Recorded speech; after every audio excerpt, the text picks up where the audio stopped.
Ya, minta kemudian saya bernama Desa Usman Arif alias Limbianggi. Saya akan teruskan pembahasan saya tentang belajar filsafat.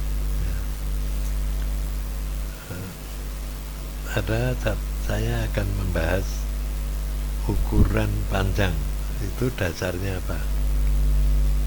Ya.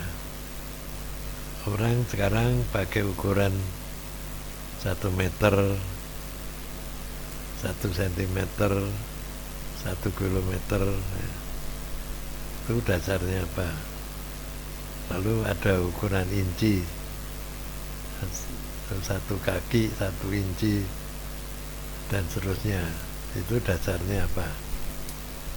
Saya akan cerita.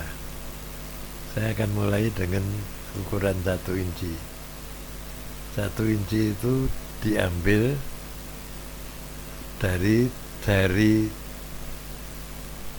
ibu jari dari King Henry ke-5. Itu Raja Inggris, ya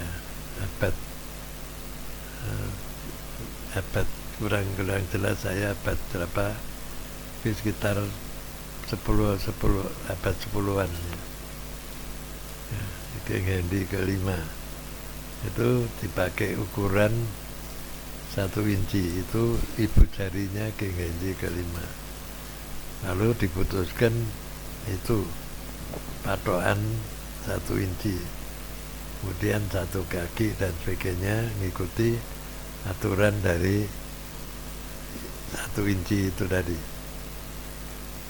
Pada tahun 1800-an, ya, waktu Prancis dikuasai oleh Napoleon tidak ingin menggunakan ukuran inci, ya, atau mil dan mil sesuai dengan yang dipakai Inggris. Dia ingin membuat ukuran sendiri. Dia memerintahkan profesornya untuk membuat ukuran sendiri. Profesornya mengusulkan 1 meter. Ukuran ini dasarnya meter, ya. 1 meter itu sama dengan 1/10 juta garis bujur yang melewati kota Paris, ya. Jadi itu lalu ditentukan panjangnya seperti yang kita lihat 1 meter itu, seperti sekarang yang disimpan di Sevres, ya, di museum di Sevres, dibuat dari logam yang tidak bisa menguai, ya. Jadi dalam keadaan cuaca apapun tetap panjangnya tidak berubah.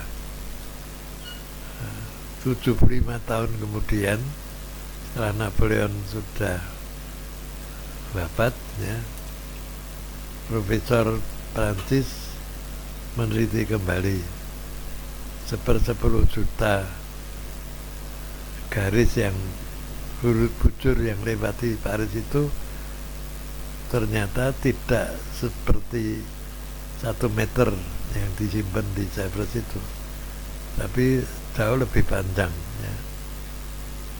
Jauh lebih panjang, mungkin ada 3-4 kali lebih panjang, ya.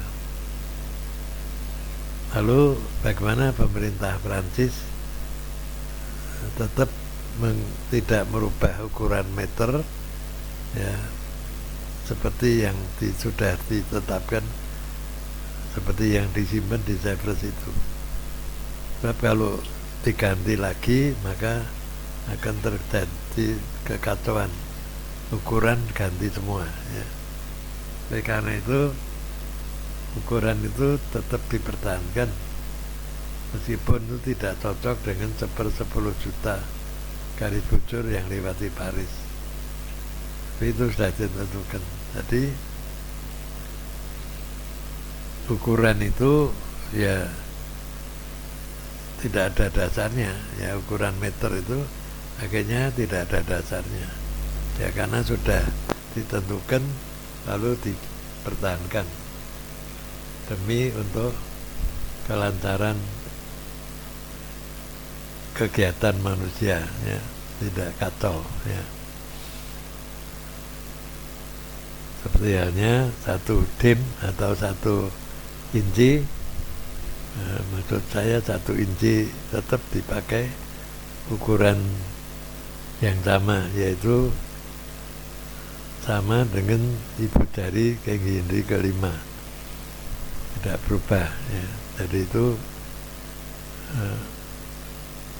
mengambil ukuran panjang itu ternyata dari 2 hal itu ternyata hal yang sebenarnya sederhana, ya, hal yang sederhana, tapi justru kesederhana itu tetap dipatuhi, dipegang, ya, sehingga tidak lagi terjadi perubahan. Kalau ada perubahan tentu saja ya berlaku untuk hal yang lain, ya. Kalau tadi panjang ukuran 1 meter misalnya, kemudian dibuat ukuran berat, ya.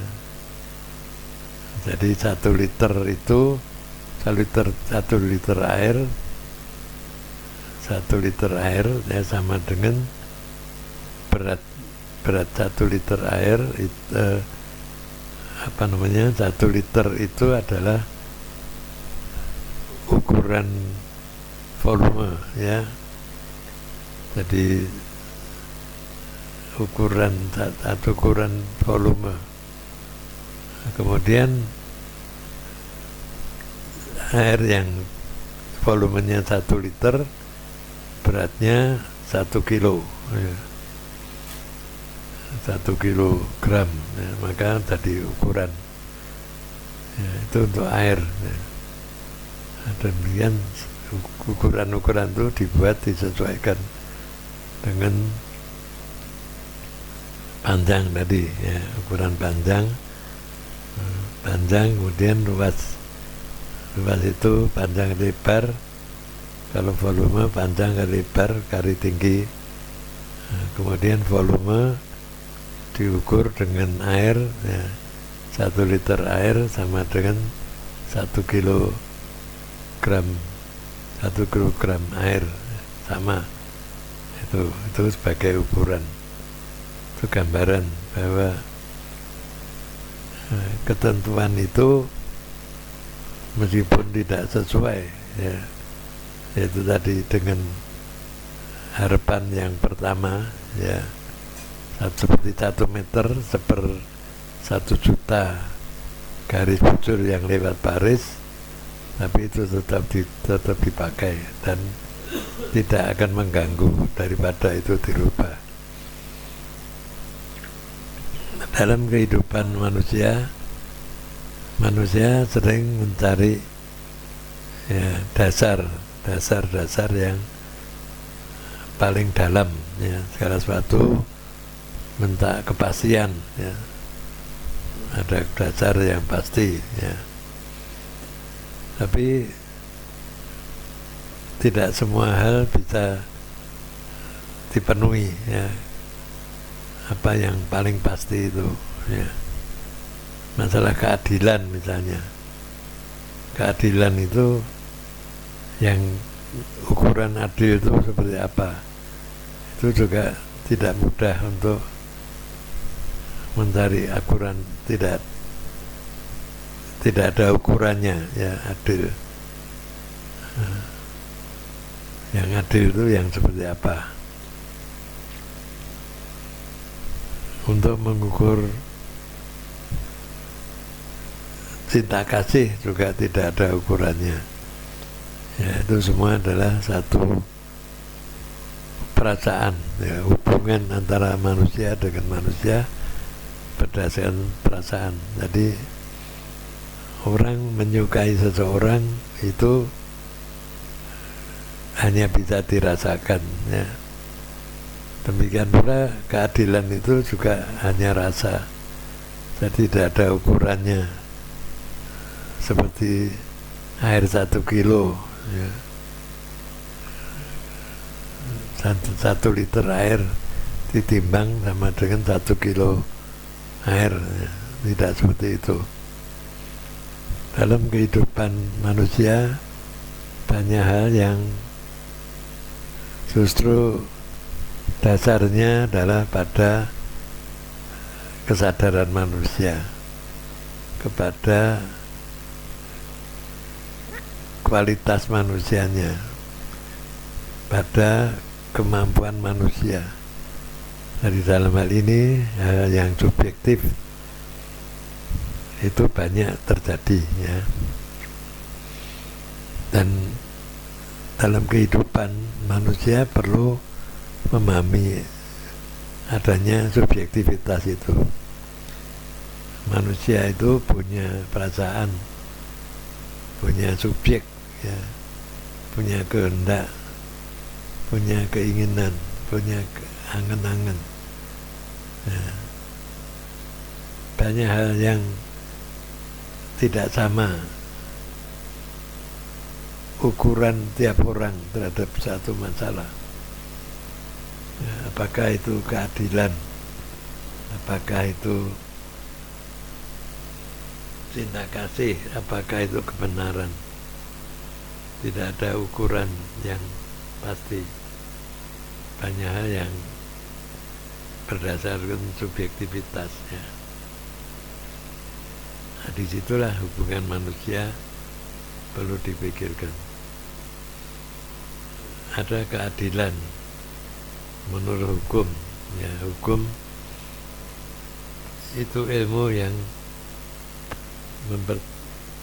meneliti tentang keadilan.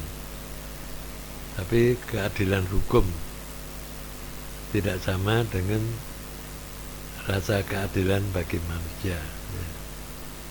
Banyak hal yang tidak sesuai.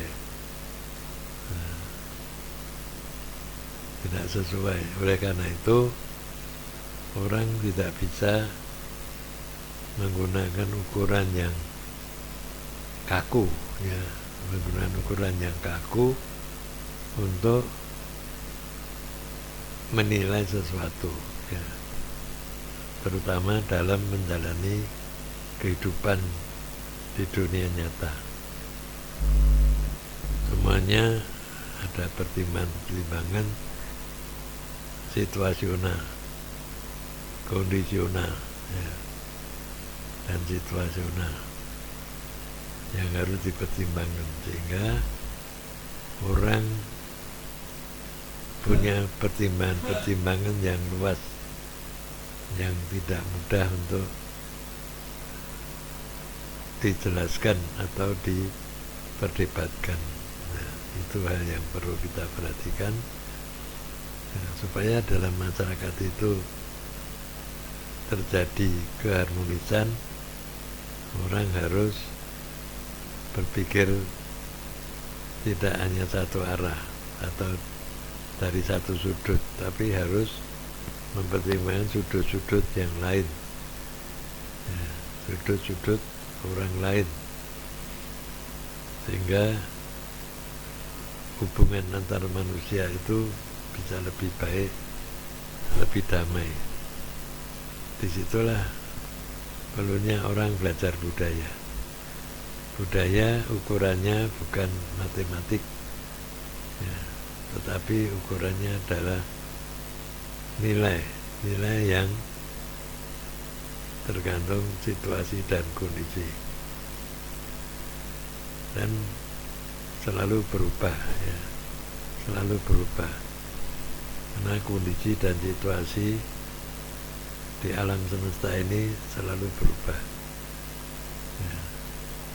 Hal yang buruk mungkin bisa menjadi tidak terlalu buruk, hal yang baik mungkin bisa menjadi tidak terlalu baik, ya.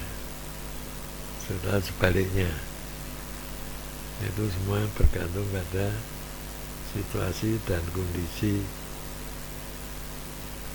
di luar, baik subjek maupun objek maupun subjek. Itu semuanya perlu dipertimbangkan. Begitu hubungan manusia bisa menjadi lebih harmonis, karena adanya pandangan dari berbagai sudut ya. Itu mungkin perlu dibolak-balik dan sebagainya sudutnya itu. Sekian dulu, terima kasih.